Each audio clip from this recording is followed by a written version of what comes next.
the Houston Texans, man, are doing work. And I will say this, it's a little early to be pounding the table for a team in the AFC, but they might be one of the biggest threats, if not the biggest threat, outside of your traditional Baltimore and some of the usual cast of characters. I mean, it's not a stretch to say that they're going to win that division and play some home games. You had Danielle Hunter, who I think is fantastic. Some of the other additions they made, I think, have been really shrewd. And, you know, that's a team that's going to have a lot of juice. Since day one of DeMeco Ryans becoming the new head coach of the Houston Texans, the aura was completely different. Not only did they go from one of the worst football teams in the NFL to one of the best in one season, but DeMeco Ryans had one goal in mind. We want to get better. We want to instill pride in Houston and the Texans fan base, and that is exactly what they did. Not only that, but they also came into the offseason completely focused, completely ready to achieve their goal of getting better for next season. They've added so many key pieces, including guys like Danielle Hunter from the Minnesota Vikings, Danico Autry, Fatu Kasi, then you had Tim Settle and Mario Edwards. The defensive line from day one is so much improved from last season. And then you had Azeez Al-Shaair, a guy who DeMeco Ryans had a very good connection with back in San Francisco. You add a bunch to the secondary, and I'm excited to really break down the secondary of Jeff Okudah, CJ Henderson, Lonnie Johnson, Mike Ford to pair up with Derek Stingley, Jalen Petrie, Jimmy Ward, and Desmond King. The secondary, I think, could be the most improved part going into next season. But real quickly, before we deep dive into the film review, the film breakdown, watch this quick little interview by DeMeco Ryans. When I took over the job here, one thing I wanted to just instill in the entire city was pride back into our team here, right? So I want people around the city to be proud of the Texans, right? Be able to wear their Texans gear and wear it proud. So I'm starting to see a lot of Texans gear around the city. Starting to see a lot of smiles. We go out to restaurants. A lot of people are excited about the Texans and what the men in this locker room have did on the field, right? To get the city excited about the Texans again, and that's what it's all about. Now, in this video, I primarily want to focus on the additions to the DB room here in Jeff Okudah, CJ Henderson, Lonnie Johnson, and Mike Ford. Now, I know you guys are very, you guys don't really know how to feel about these signings. Obviously, Xavier and Howard, Stephon Gilmore are free agents, and the Texans bringing in Jeff Okudah and CJ Henderson, two guys who look like maybe even busts so far in their career. I know Texans fans haven't loved these signings. However, I'm going to break down this video why they're the perfect fits for DeMeco Ryans and this defense. And then we're also going to break down why the pass defense from last season is going to be completely overhauled and be better for next season. We see this, they ranked number 30 in completion percentage allowed, number 26 in yards allowed per pass, 20 in pass yards allowed per game,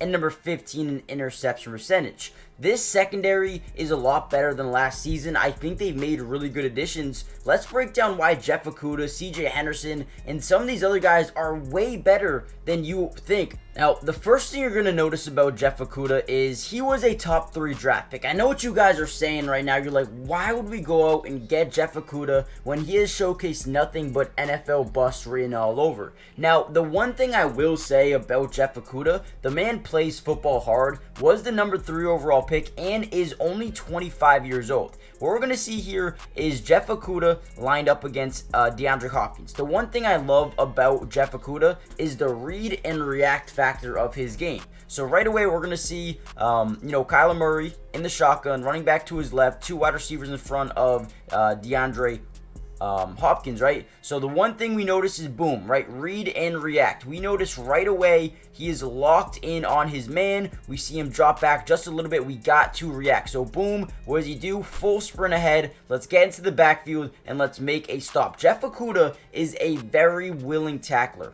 Now, I will say over his 4-year career, pretty much only played 2.5 seasons. In his second season, only played 1 game. In his first season, only played 9. Now you guys are thinking, well, why the hell do we want a guy who barely plays, barely stays healthy? Well, over his past season or past 2 seasons, he has been relatively healthy, and I feel like we've started to show some flash. But let's get into one more reason why I really like Jeff Okudah. Okay, so the next play we're going to break down, actually, before we get into this, do me a big favor, guys. hit the like button. If this video gets up to 500 likes, we will be posting non-stop coverage of the Houston Texans for the rest of the offseason. Also, subscribe if you're new. It is free. Doesn't cost anything to join the family, and we're going to be here all year long. Also, do you think the Texans can win the Super Bowl next season? Now, let's get into this play. So what we're going to see here, Jeff Okudah lined up again against DeAndre Hopkins, taking the #1 wide receiver in his rookie season. So this is where we saw a lot of flash from him, but that second-year injury really set him back. So on this route, we're going to see a deep in, right? You're going to see Kyler Murray run out to the right side, trying to make a play on his feet, right? So boom. Let's just watch how this play breaks down. So Kyler Murray rolling out to the right. Now, as a cornerback, you really need to be good in man coverage, right? Once the quarterback gets outside the pocket, the wide receiver can basically run wherever he wants. So basically, when you have your quarterback running to the right side, everyone's going to start moving to the right side. So boom, Kyler thinks he has just enough time and just enough space to throw this football over the middle to boom, right here. Jeff Okudah, Hopkins, you see a diving interception by Jeff Okudah, gets in front of it and makes a wonderful play. And this is why I think he could fit in perfectly here in Houston. Now, I get what you guys are saying still, right? You guys are still like, well, why do we care? He's been so bad throughout his NFL career so far, right? And I understand that. He has not lived up to that #3 overall pick, selection. However, the big news is DeMeco Ryans. He is the key. He is the X factor. He is the guy that will change everything for Jeff Okudah. So not only are you getting a guy who is a willing tackler at the DB spot, a guy who works hard and wants to win every single game, right? Makes big-time tackles and big-time plays, but also can play good man-to-man coverage. We saw that in college. We saw that come kind of translate into the NFL a little bit, right? But also DeMeco Ryans. That's what everyone is forgetting about. DeMeco Ryans is here, right?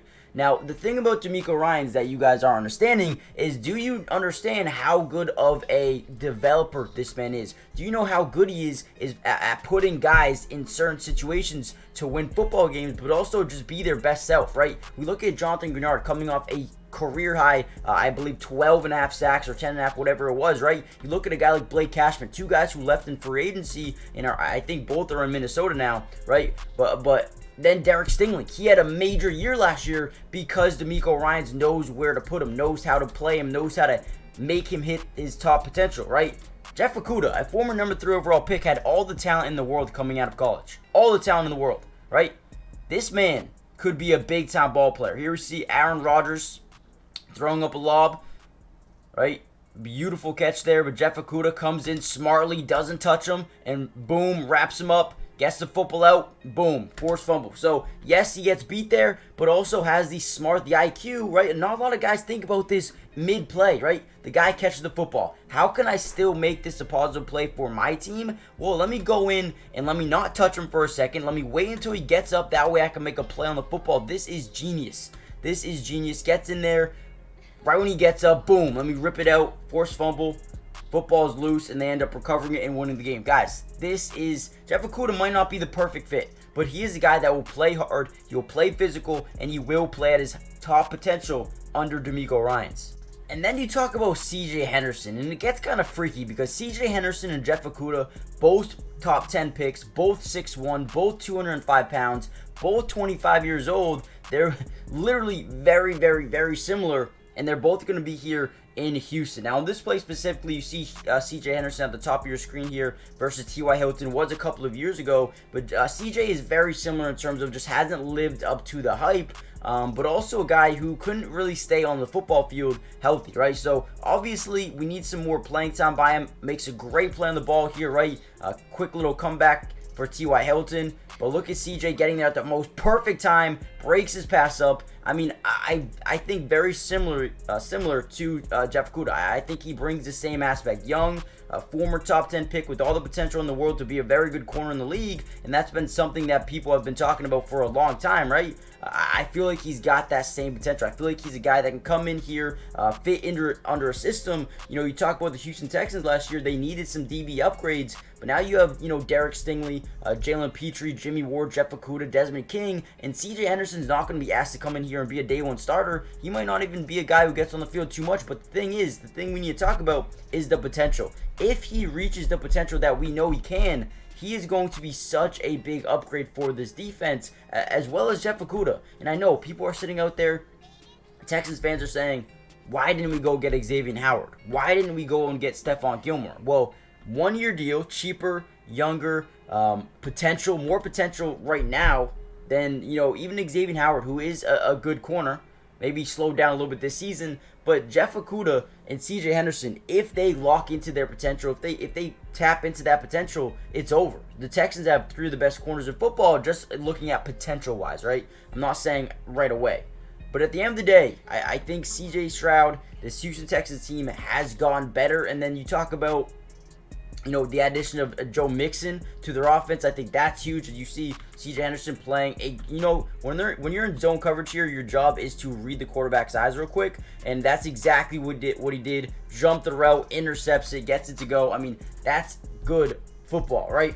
The offense, they didn't really need to do too much. Added Joe Mixon, a day one starting running back who can do a lot of different things, right? I think he's a big addition. But the defense, where you add, 5, 6 potential day one starters from last, or new day one starters, compared to last season, this defense got better. When you look at the rankings, they needed to get better, and that is exactly what they did. I love CJ Henderson. I love Jeff Okudah, but they still made other additions that I like as well. And then they went out and picked up Lonnie Johnson. Now, a lot of you guys probably know who Lonnie Johnson is, a former second-round pick in 2019, actually of the Houston Texans, right? Now, he was always a decent player with Houston, and then one year was like, yeah, I don't want to be here anymore. I'm not for this rebuild. I need a change of scenery, and then he kind of falls off the face of the earth, man. Went 2022, 11 tackles, 8 solo, 9 tackles in 2023. I mean, there was nothing he was really doing. He did have a fumble recovery and interception in just 12 games, barely even played too much, right? But I think Lonnie Johnson is a guy who could come in here, add depth, veteran leadership, as well as a guy that works really hard and is a dog, right? I believe he's like 28 years old right now. You look at the Houston Texans defense, you just needed more depth, especially to the safety room, right? You have Jalen Petrie, you have Jimmy Ward. They love these two guys. They are the future of this team, right? But then behind them, you have, a 7th-round pick in Brandon Hill. You have MJ Stewart, who I believe they signed last offseason, who's okay, but is he ready to take that jump up next season? I don't know. You have Eric Murray, also from Cleveland. Lonnie Johnson is probably a day one backup depth player who can add versatility to this defense, in the nickel. He wants to play a little bit of corner, but also I think he's a day one backup safety who adds a ton of depth and competitiveness to this secondary. And then you talk about a guy like Mike Ford. Clearly, we can see they love guys from Cleveland, right? Mike Ford from Cleveland, I think he had a big year. Eric Murray, Cleveland, they like these Cleveland guys. But not Eric Murray, Mike Ford is a guy I really, really like. Let's talk about him. And then we talk about a guy like Mike Ford, who's coming off a lone season in Cleveland. I believe he came over from Atlanta and Detroit as well. But this is a guy who played all 16 games, had 28 tackles, 2 pass deflections as well. A majority of his snaps did come from special teams, but this is what I like about him. A guy who can do multiple different things in terms of playing special teams. He can actually play DB. I think he started some games for the Browns last year and actually was hyper productive as well. Began his career in Detroit in 2018 as an undrafted free agent and has worked his way up with the Broncos. I believe he played with the Falcons as well, as you see here. But this is something I really, really do like. Mike Ford is a guy who is 28 years old, adds versatility, is lengthy, 6 feet tall, 195 pounds, going into his 7th NFL season, and a guy who has, about 100 tackles throughout his career, 80 solo, 1 interception. But again, what we like about this is the fact that he can not only just play special teams, but also can come in and be a spot starter if you need him to as well. So I do really, really, really like this signing here, and I think, hey, who knows? Maybe Mike Ford comes in here and really makes a name for himself, and maybe even earns a day one starting job if a Jeff Okudah or if a CJ Henderson doesn't really pan out. I wouldn't be too shocked if Mike Ford comes in here and is nasty for them. Because, and we go back to it, DeMeco Ryans, he knows how to get guys in their best position. He knows how to get the potential out of them. And I think a guy like Mike Ford can really be utilized by DeMeco Ryans.